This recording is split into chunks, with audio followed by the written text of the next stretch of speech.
Hello friends, स्वागत है आपका वीके स्टेट 2.0 में। आज हम बात करने वाले हैं जो अम्ल क्षार और लवण का जो चैप्टर चल रहा है उसके आगे बारे में पढ़ने वाले हैं। ठीक है, तो ज़्यादा देरी ना करते हुए करते हैं वीडियो को स्टार्ट। पहला हम अब क्या पढ़ेंगे कि पीएच परिवर्तन के कारण दांत का क्षय कैसे होता है। ये इम्पोर्टेंट है, ये भी आता है। तो हेडिंग डालिएगा। हेडिंग क्या रहेगा आपका? हेडिंग डालिएगा कि पीएच परिवर्तन। पीएच परिवर्तन क्या? पीएच परिवर्तन। एक मिनट। हाँ, अब देखो, पीएच परिवर्तन के कारण, पीएच परिवर्तन के कारण दंत क्षय। क्या? दंत क्षय। क्वेश्चन पूछता है कि कितने से पीएच अगर कम रहेगा तो दांतों का क्षय होने लगता है। क्षय होने लगता है मतलब दांत खराब होने लगते हैं। अगर जिससे कितने भी, अगर इससे पीएच हमारा कम रहेगा तो दांतों का क्षय होना लाजमी है। कैसे? देखो, मुंह के पीएच का जो मान होता है, लिखो ज़रा मेरे साथ। मुंह के पीएच का मान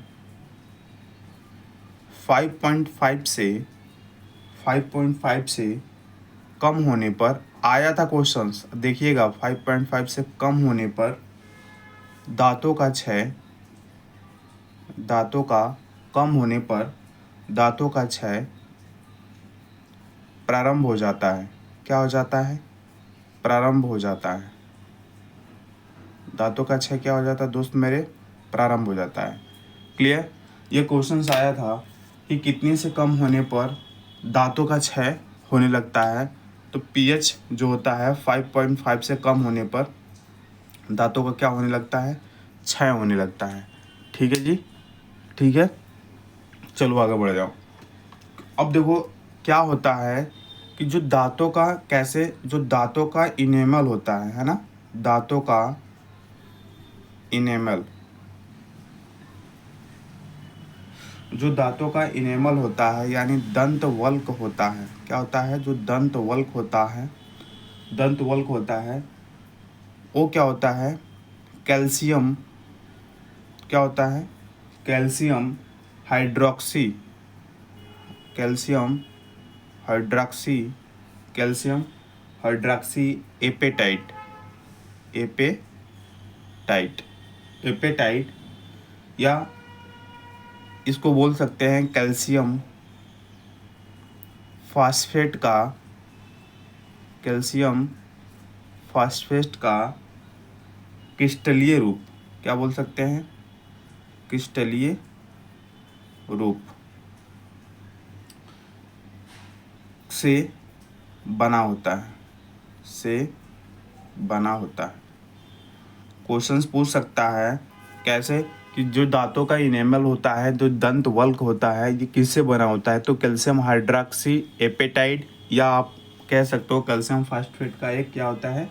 क्रिस्टलीय रूप से बना होता है। जो क्या होता है, ये जो बना होता है इनेमल, जो क्या होता है, जो कि शरीर का सबसे कठोर, शरीर का सबसे कठोर पदार्थ है। कैसा पदार्थ है? शरीर का सबसे कठोर पदार्थ है।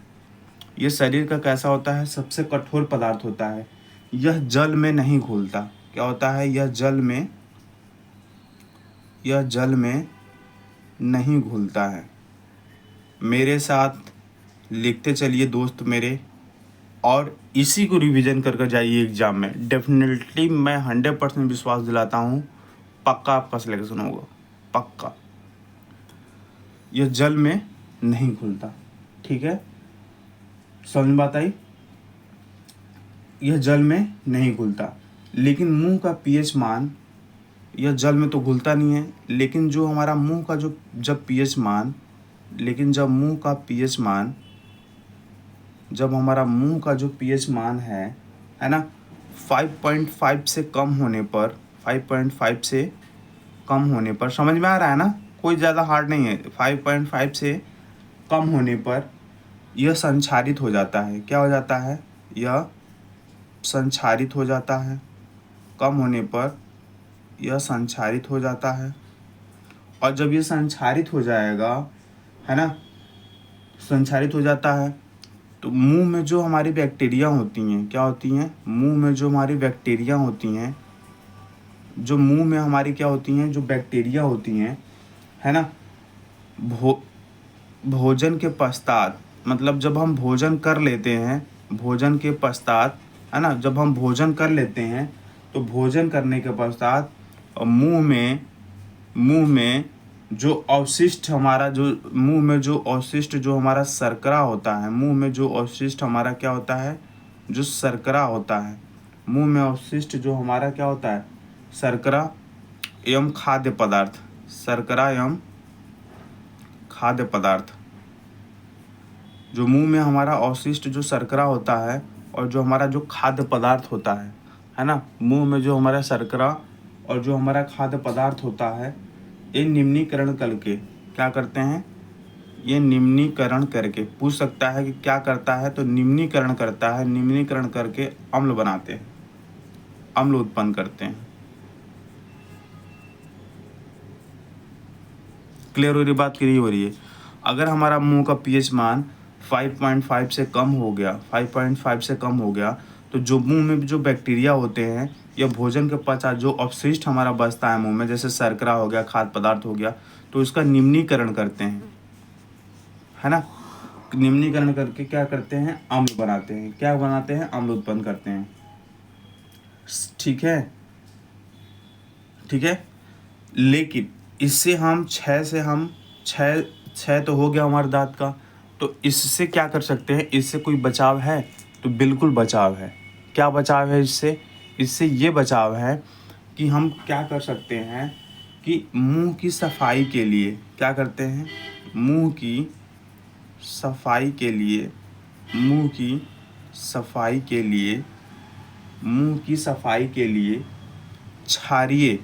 क्षारकीय बोल दो या क्षारीय बोल दो, है ना, क्षारकीय दंत मंजन करते हैं ना, सुबह सुबह दंत मंजन का उपयोग, दंत मंजन का उपयोग, क्षारकीय दंत मंजन का उपयोग करने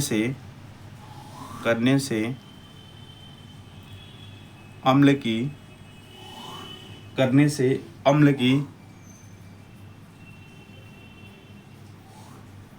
की अधिक मात्रा को, अम्ल की अधिक मात्रा को क्या कर देता है, उदासीन किया जा सकता है। क्या किया जा सकता है, उदासीन किया जा सकता है, किया जा सकता है। ठीक है जी। तो क्वेश्चन पूछता है कि इसको दूर करने के लिए हम क्या कर सकते हैं, तो आप कहिएगा कि क्षारीय दंत मंजन का यूज़ करते हैं, क्योंकि जो भी हम कोलगेट यूज़ करते हैं वो हमारा कैसा होता है, क्षार टाइप होता है। क्लियर हो रही है बात, क्लियर हो रही है ना, बिल्कुल। अब हम आगे बढ़ जाते हैं, अब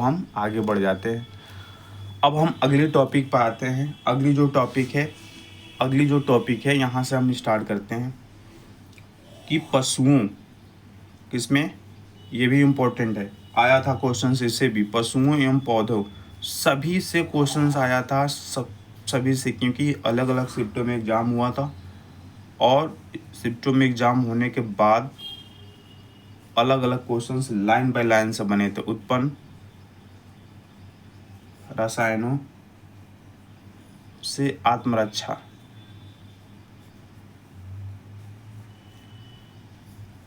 पशुओं एवं पौधों द्वारा उत्पन्न रसायनों से आत्मरक्षा।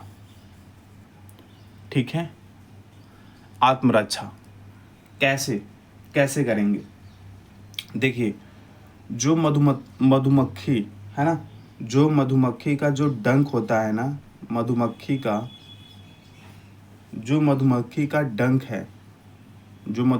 जो डंक होता है, एक अम्ल छोड़ता है। क्या छोड़ता है दोस्त मेरे, एक अम्ल छोड़ता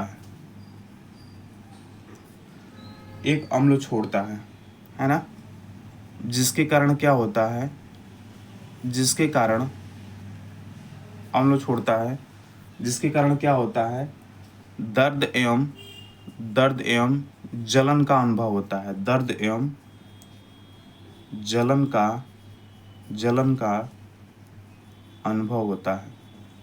दर्द एवं जलन का अनुभव होता है। क्लियर हुई बात? दर्द एवं, ठीक है। तो क्या करते हैं कि डंक मारे गए स्थान पे, जो डंक मारे गए स्थान पर इससे राहत पाने के लिए क्या करते हैं, तो डंक मारे गए स्थान पर या अंग में क्या करते हैं, बेकिंग सोडा, है ना, क्या करते हैं, बेकिंग सोडा, क्या करते हैं, मारे गए अंग में बेकिंग सोडा जैसे दुर्लभ क्षारक, जैसे दुर्बल क्षारक,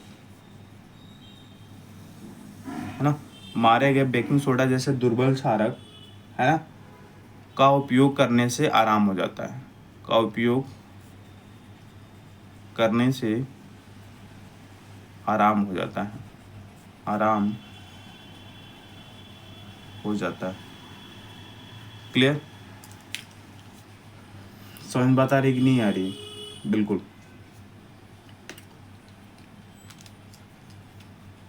तो ये हमारा पूछता है कि जो डंक मारते क्या करते हैं, तो बेकिंग सोडा लगाते हैं। तो बेकिंग सोडा पूछ सकता है कि बेकिंग सोडा कैसा है, दुर्लभ क्षार है, प्रबल क्षार है ना, ये क्वेश्चन बन सकता है कि जो बेकिंग सोडा का जो हम यूज करते हैं, ठीक है, वो कैसा अम्ल है, दुर्लभ अम्ल है या क्षारीय अम्ल है, ठीक है, या दुर्लभ क्षारक है। तो आप बताएंगे कि ये दुर्लभ क्षारक है। ठीक है। एक चीज़ और जो हम इम्पोर्टेंट्स बता रहे हैं यहाँ पे, इम्पोर्टेंट करके आपको बता रहे हैं, ठीक है। एक नेटल एक प्लांट होता है ना, तो नेटल बोलते हैं NETTLE, नेटल, ठीक है। तो नेटल के डंक, हाँ, नेटल के डंक वाले जो बाल होते हैं, बताता हूँ नेटल क्या है, नेटल के बारे में भी डिस्क्राइब करेंगे। जो बाल है ये क्या छोड़ता है, मेथेनाइक अम्ल छोड़ते हैं। क्या छोड़ते हैं? मेथेनाइक अम्ल छोड़ते हैं। क्या छोड़ते हैं? मेथेनाइक अम्ल छोड़ते हैं, ठीक है।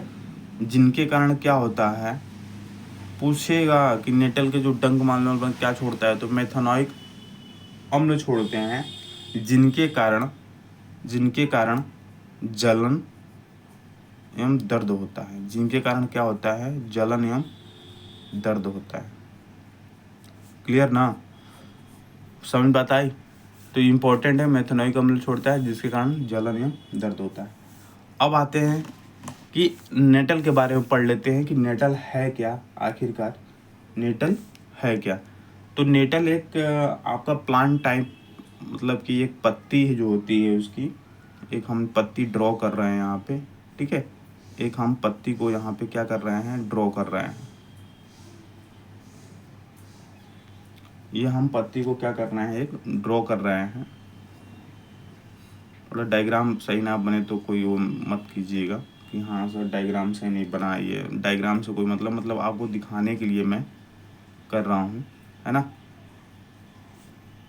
मैं जो भी बताता हूँ तुरंत लिख करके उसी समय बताता हूँ, ये नहीं कि पहले से छापा हुआ हूँ ये सारी चीज़ें, ठीक है। देखिए, अगर हम नेटल की बात करते हैं, ये इम्पोर्टेंस है, बहुत इम्पोर्टेंट है, आप देख लीजिएगा। नेटल, ये नेटल क्या होता है? नेटल एक क्या है, शाकीय पौधा है। शाकीय क्या है? पादप है, पादप है। जो कहाँ होता है, जो जंगलों में उपजता है। कहाँ उपजता है? जो जंगलों में उपजता है। क्लियर हुई बात कि नहीं हो रही है? जो कहाँ उपजता है, तो ये जंगलों में उपजता है।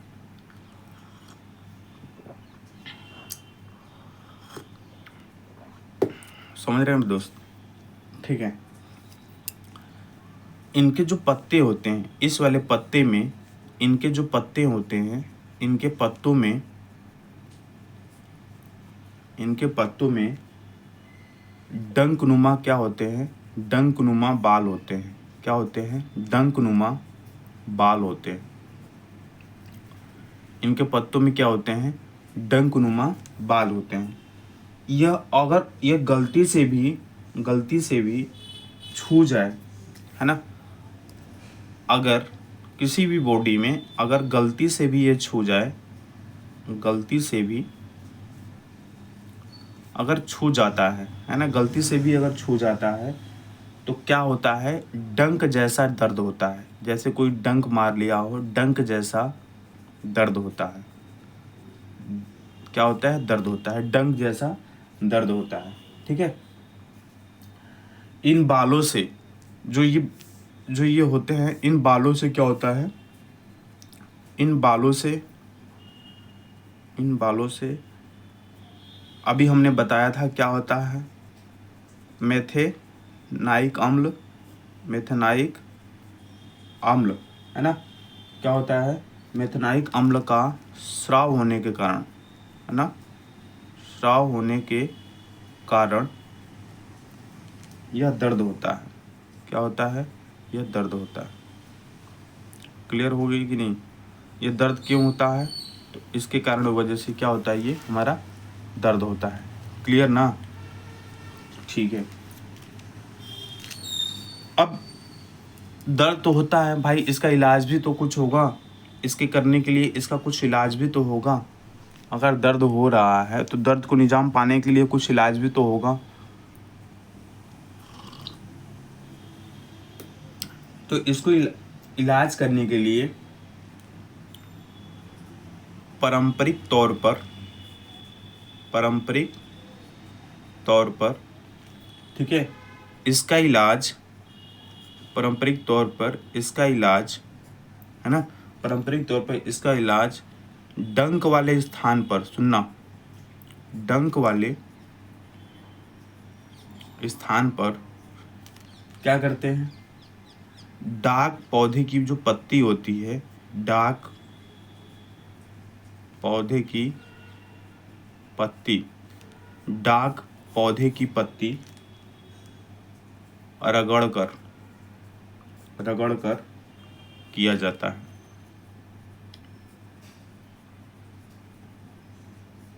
बात को ध्यान रहे। पूछ सकता है कि नेटल जैसे जो डंकनुमा जो बाल होते हैं, इसे छू लेने पर डंक जैसा तो दर्द होता है, लेकिन डंक जैसा दर्द होने के बाद इसके इलाज करने के लिए क्या करते हैं, तो डाक पौधे की पत्ती को रगड़कर इसका इलाज करते हैं, डाक पौधे की पत्ती। ठीक है, बिल्कुल लाइन बाय लाइन से क्वेश्चंस बनेगा दोस्त, आप इसको ध्यान में रखिएगा। क्लियर ना, क्लियर हो रही बात, ठीक है।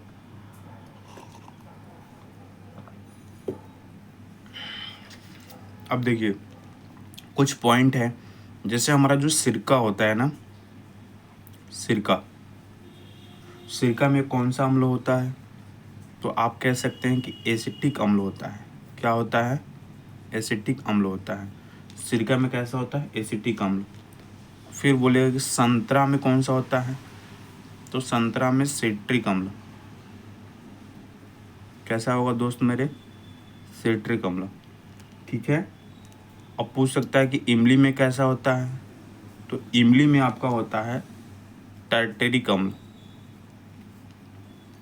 कैसा होता है, टार्टेरिक अम्ल। फिर पूछ सकता है कि जो हमारा टमाटर होता है, इसमें कैसा होता है, तो इसमें ऑक्जेलिक अम्ल होता है, ऑक्जेलिक अम्ल होता है। ठीक है, ऑक्जेलिक अम्ल होता है। खट्टा दूध और दही,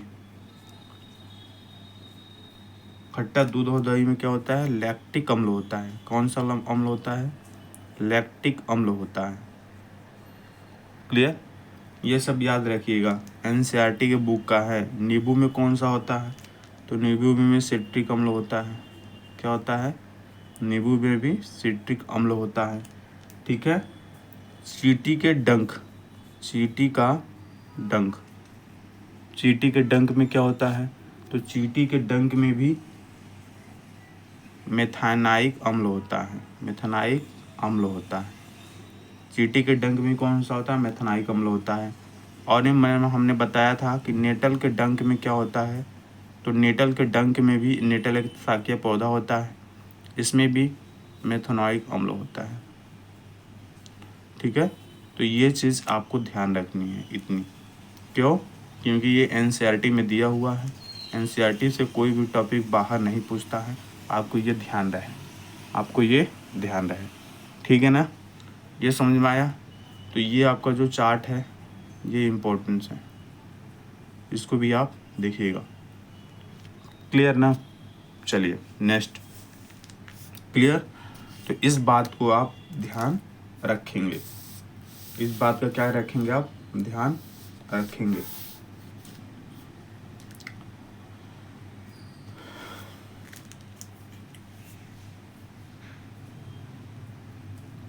देखिए एक चीज़ और हम इम्पोर्टेंट्स बताने जा रहे हैं यहाँ पे, डॉट लगा करके देखिएगा, यहाँ अगर दिखाई दे रहा है आपको तो ठीक है। आएगा क्वेश्चन कि प्रबल अम्ल, प्रबल अम्ल एवं प्रबल क्षारक, एवं प्रबल क्षारक, प्रबल अम्ल एवं प्रबल क्षारक के जो लवण है, लवण के जो पीएच है ना, लवण के जो पीएच का मान कितना होता है? एनसीईआरटी में दिया है 7 होता है। सुनिएगा मेरी बात, 7 होता है। नेक्स्ट 7 होता है। जब 7 होगा तो ये कैसा होगा? उदासीन होगा। जब 7 होगा तो ये कैसे होते हैं? उदासीन होते हैं। क्लियर हो रही ना बात? जब प्रबल एवं प्रबल क्षारक होंगे तो लवण का जो पीएच वैल्यू होती है वो 7 होता है, और ये क्या होते हैं? ये उदासीन होते हैं। कैसे होते हैं दोस्त मेरे? ये हमारे उदासीन होते हैं। क्लियर हो रही बात कि नहीं हो रही है? क्लियर हो रही है बात आपको? बिल्कुल। जबकि पूछता है ये, जबकि प्रबल अम्ल एवं दुर्बल क्षारक, दुर्लभ क्षारक के जो लवण का जो पीएच मान होता है, के लवण का पीएच मान 7 से कम होगा, 7 से कम होगा। क्यों? क्योंकि अगर हम डायग्राम कल बनाए थे तो डायग्राम में जो था हमारा पीएच स्केल था 0 से स्टार्ट होता था 14 तक होता था, और ये मिड पॉइंट हमारा 7 होता था, जो कि उदासीन होता था, जो कि हमारा न्यूट्रल होता था। होता था कि नहीं होता था? बिल्कुल होता था, होता था। समझ बात आ रही कि नहीं आ रही? ये क्या होता था? मेरा न्यूट्रल होता था, है ना? यहाँ पे आपका न्यूट्रल होता था 7 पे। तो मैंने बताया था कि जब यहाँ से 7 से हम इधर ट्रेस मूव करते हैं तो यहाँ हमारा अम्ल क्या होता है? हमारा बढ़ता है, और इधर से जब जाते हैं तो हमारा अम्ल की प्रवृत्ति क्या होती है? घटने लगती है। तो 7 से कम होगा, यानी 7 से कम होगा यानी इधर होगा। तो जब 7 से कम होगा जहाँ इस स्केल पर होगा, इसका मतलब प्रबल अम्ल होगा। यहाँ कहीं भी होगा तो प्रबल अम्ल होगा। लेकिन अगर दुर्लभ क्षारक कैसे होगा? क्यों? क्योंकि 7 से कम है। अगर 7 के इधर होता तो ये प्रबल क्षारक हो जाता, लेकिन 7 से कम है, इसलिए क्या है? प्रबल अम्ल होगा और दुर्लभ क्षारक होगा। क्लियर? क्लियर हो रही बात? एक चीज़ और, तो 7 से कम होगा तो ये क्या होगा? ये अम्लीय होगा। कैसा होगा दोस्त मेरे? ये अम्लीय होगा। क्लियर? क्लियर बात हो रही है? ठीक है। अब इसके बाद आते हैं, यदि प्रबल क्षारक, अगर मान लीजिए प्रबल क्षारक है, प्रबल क्षारक एवं दुर्लभ एवं दुर्बल अम्ल, प्रबल क्षारक एवं दुर्लभ अम्ल, अगर इसके बारे में बात करें तो इसका जो पीएच का मान होगा, पीएच का मान 7 से अधिक होगा। किससे अधिक होगा? 7 से अधिक होगा। अब जब 7 से अधिक होगा तो कैसा होगा? ये क्षारकीय होंगे।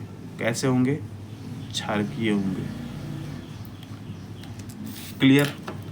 अब इसमें कैसे 7 से अधिक होगा, यानी यहाँ इस पॉइंट से इधर जाएंगे तो इधर हमने बताया था कि ये हमारा प्रबल क्षार होते हैं। 7 से जब इधर जाएंगे तो ये हमारे क्या होते हैं? प्रबल क्षार होते हैं। क्लियर हुआ बात? तो प्रबल अम्ल और प्रबल क्षारक, तो पीएच मान 7, प्रबल अम्ल दुर्लभ क्षारक तो पीएच मान 7 से कम अम्लीय होगा। प्रबल क्षारक दुर्लभ अम्ल पीएच मान 7 से अधिक होगा, क्षारीय होगा। क्लियर हो रही है बात, नहीं हो रही है? इतनी क्लियर हो रही है ना बात? ये इम्पोर्टेंट्स हैं। आप क्या करें, इम्पोर्टेंट है, आप क्या करेंगे, इसको आप अपने नोट्स में शामिल करेंगे, ठीक है, और अच्छे से इसको रिवीजन करेंगे। क्लियर हो रही है बात कि नहीं हो रही है? बिल्कुल।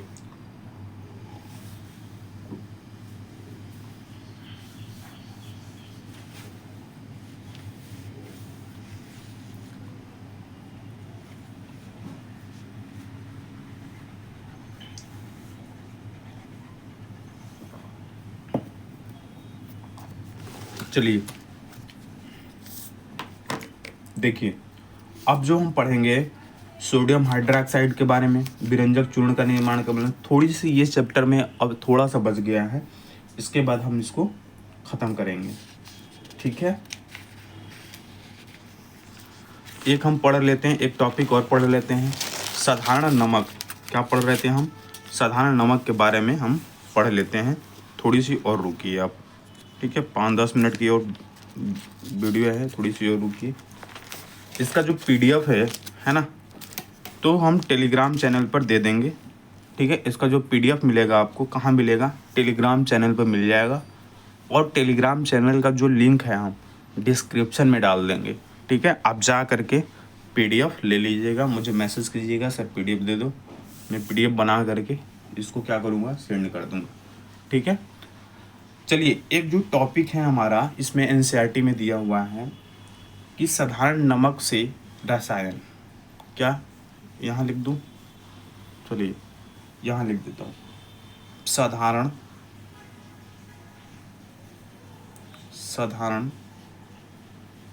नमक से, है ना, साधारण नमक से,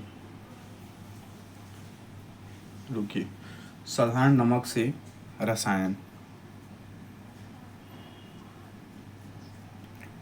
हम इसके बारे में आपको चर्चा करेंगे, इसके बारे में हम आपको चर्चा करेंगे, ठीक है।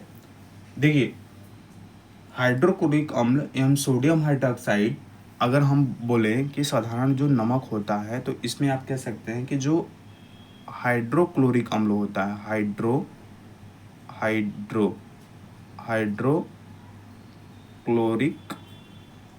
हाइड्रोक्लोरिक हो गया, हाइड्रोक्लोरिक अम्ल, क्लियर ना?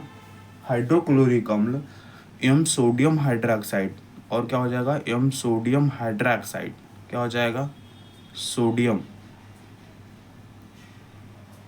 हाइड्रोक्साइड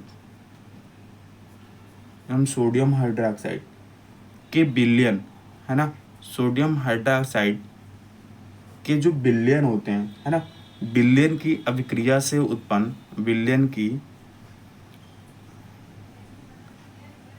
अभिक्रिया से उत्पन्न, विलयन की अभिक्रिया से उत्पन्न लवण को क्या बोलते हैं? सोडियम क्लोराइड बोलते हैं। क्या बोलते हैं? सोडियम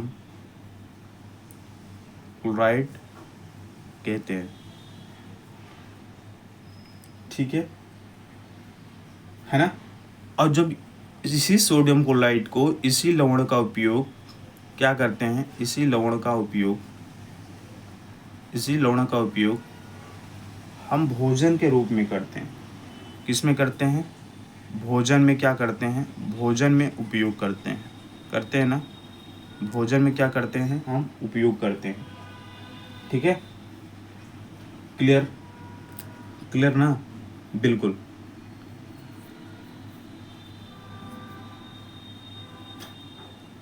ठीक है, एक इम्पोर्टेंट यहाँ पे हम अगर कर लें, अब देखिए यहाँ पे हम ये कर रहे थे कि यहाँ पे सोडियम हाइड्रोक्लोरिक अम्ल, तो हाइड्रोक्लोरिक अम्ल आपका HCl और प्लस NaOH सोडियम हाइड्रोक्साइड, मैं बता दे रहा हूँ इसका रिएक्शन, तो NaCl बनेगा प्लस H2O बनेगा।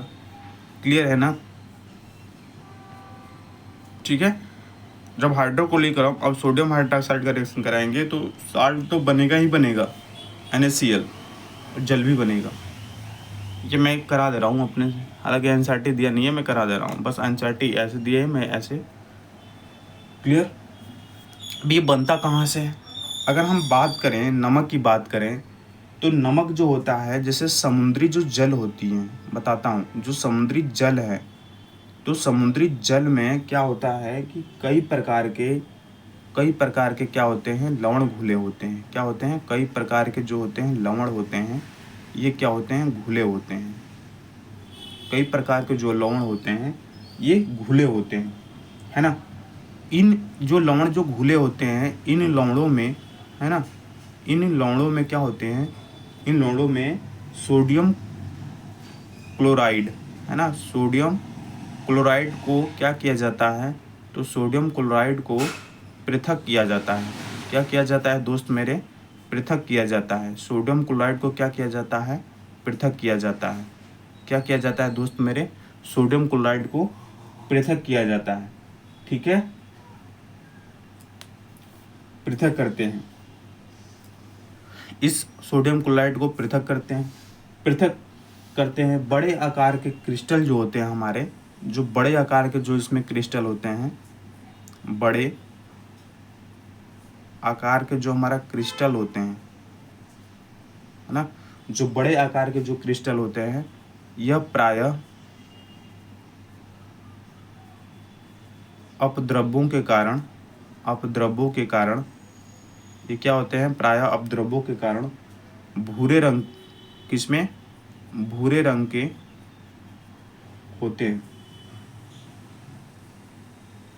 जिन्हें क्या कहते हैं? खनिज कहते हैं। खनिज कहते हैं।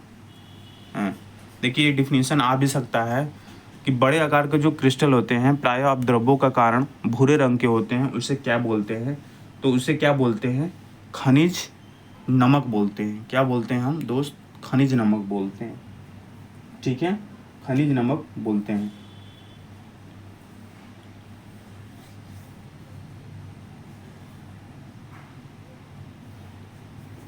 जैसे जो समुद्र का जो हिस्सा है, जो समुद्र का जैसे कोई हिस्सा आपका सूख गया है, जैसे कोई हिस्सा जो है समुद्र का कोई हिस्सा यदि सूख जाए, क्या हो जाए?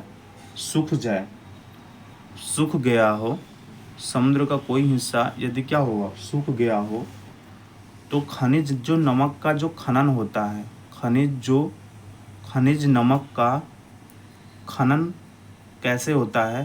तो खनिज नमक का जो खनन होता है, ये कोयले की खनन की तरह ही होता है। कोयले की खनन की तरह ही होता है, इस बात का ध्यान रहे। कोयले की खनन की तरह ही होता है। क्लियर ना? कोयले की खनन की तरह ही इसका यूज होता है ना। हाँ, हमने सुना है कि महात्मा गांधी के दांडी यात्रा के बारे में अवश्य सुना होगा। क्या आप जानते हैं कि हमारे स्वतंत्र संग्राम में नमक एक महत्वपूर्ण प्रतीक था? बिल्कुल, हमारे स्वतंत्र संग्राम में जो था, नमक एक क्या था?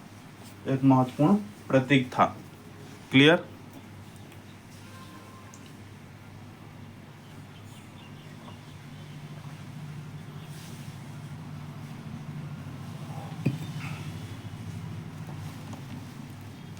चलिए अब हम बात करते हैं। देखो साधारण नमक, है ना, इसका यूज कहाँ है? जैसे साधारण नमक, थोड़ी सी और रह गया है टॉपिक। साधारण नमक रसायनों का कच्चा पदार्थ। देखिए साधारण नमक हमारे दैनिक जीवन में क्या करते हैं? जो हमारा साधारण जो नमक होता है ना, जो हमारा जो साधारण नमक है, दैनिक जीवन में इसका उपयोग क्या है? साधारण नमक कई प्रकार के दैनिक जीवन में उपयोग होते हैं, जैसे सोडियम हाइड्रोक्साइड बनाने में, सोडियम हाइड्रोक्साइड, ठीक है, baking soda, baking soda, washing soda, ठीक है, विरंजक चूर्ण, विरंजक चूर्ण आदि के लिए एक महत्वपूर्ण कच्चा पदार्थ है ना। आदि के लिए एक महत्वपूर्ण, आदि के लिए क्या होता है, एक महत्वपूर्ण क्या है, कच्चा पदार्थ है। आदि के लिए क्या है, एक महत्वपूर्ण कच्चा पदार्थ है, ठीक है, जिसका विभिन्न पदार्थ बनाने के लिए किया जाता है। क्या करते हैं, जिसमें क्या करते हैं, विभिन्न पदार्थ बनाने के लिए प्रयोग किया जाता है। विभिन्न पदार्थ बनाने के लिए प्रयोग किया जाता है। बनाने के लिए प्रयोग किया जाता है। क्या किया जाता है, प्रयोग किया जाता है ना। बनाने के लिए क्या कहता है, विभिन्न प्रकार का प्रयोग किया जाता है। ये रही हमारी आज की क्लास। अब देखिए कल जो हमारी क्लास होगी, कल की जो क्लास होगी, कल के क्लास में पढ़ेंगे कि सोडियम हाइड्रोक्साइड इसका निर्माण कैसे होता है। सोडियम हाइड्रोक्साइड का निर्माण पढ़ेंगे। उसके बाद पढ़ेंगे विरंजक चूर्ण का निर्माण कैसे होता है। क्या विरंजक चूर्ण का निर्माण कैसे होता है, CaOCl2 का। क्लियर। इसके बाद हम पढ़ेंगे बेकिंग सोडा। बेकिंग सोडा के बारे में बात करेंगे हम। बेकिंग सोडा यानी NaHCO3 के बारे में बात करेंगे। क्लियर। फिर उसके बाद धोने वाला सोडा के बाद बात करेंगे। किसकी बात करेंगे, धोने वाला सोडा की बात धोने वाला सोडा। फिर हम धोने वाला सोडा के बारे में अगर हम बात करेंगे, फिर इसके बाद हम बात करेंगे जिप्सम की बात करेंगे। फिर जिप्सम की, कल ये टॉपिक क्लियर हो जाएगा, जिप्सम की बात करेंगे। फिर इसके बाद बात करेंगे प्लास्टर ऑफ पेरिस की बात करेंगे। क्या करेंगे, प्लास्टर ऑफ पेरिस की बात करेंगे। प्लास्टर ऑफ पेरिस, तो ये टॉपिक की कल हम बात करेंगे कैसे कैसे निर्माण होता है। इस टॉपिक से भी 2 से 3 क्वेश्चंस बनते ही बनते हैं, ठीक है, 2 से 3 क्वेश्चंस बनते ही बनते हैं। तो ये अब देखिए आपका 3-4 इसमें हम लेक्चर कर दिए हैं। तो क्या है कि इसमें आपका ये अम्ल क्षार बेस लवण एकदम डीपली कंप्लीट हो गया। आप देखिएगा, डेफिनेटली पढ़ कर जाइएगा दोस्त मेरे, फंसेगा 100% फंसेगा। मेरा चैनल थोड़ी न्यू है, आप चैनल को सब्सक्राइब कर दिया करिए, दोस्तों के साथ शेयर कर दीजिए करिए, बोलिए कि ये सर थोड़े अच्छे पढ़ा रहे हैं, आपको लगे कि सर अच्छे पढ़ा रहे हैं तो शेयर करके दोस्तों के साथ शेयर कर दीजिएगा, तो उस चैनल को सब्सक्राइब कर लेंगे। मेरे चैनल को आप ग्रो करवाइए, डेफिनेटली मैं अपना 100% दूंगा और मैं पूरी NCERT को कवर करूँगा, मेरा ये वादा है। अभी मैं 10th क्लास के NCERT को कवर करूँगा, फिर 9th क्लास के NCERT लाऊंगा, 9th क्लास के NCERT को सॉल्व करूँगा, यानी साइंस आपका कंप्लीट करवा दूंगा। अगर आप मैथ रीजनिंग की बात करते हैं तो मैथ रीजनिंग भी आपको सीखना है तो आप कमेंट करिएगा, बट पहले क्या करेंगे, प्रायोरिटी पहले साइंस ख़त्म करेंगे, क्योंकि साइंस जो है बहुत मायने रखता है। साइंस RRB JEE के लिए मायने रखता है, ग्रुप D के लिए मायने रखता है, टेक्नीशियन में सबसे ज़्यादा मायने रखता है, LP में भी मायने रखता है, क्योंकि सबसे ज़्यादा आपका साइंस ही पूछा जा रहा है। ठीक है दोस्त मेरे, तब तक के लिए बाय बाय, टेक केयर, जय हिंद, जय भारत, वंदे मातरम। आप अपना ध्यान रखें और चैनल को लाइक सब्सक्राइब करते रहें। तब तक के लिए बाय बाय, टेक केयर, जय हिंद, जय भारत।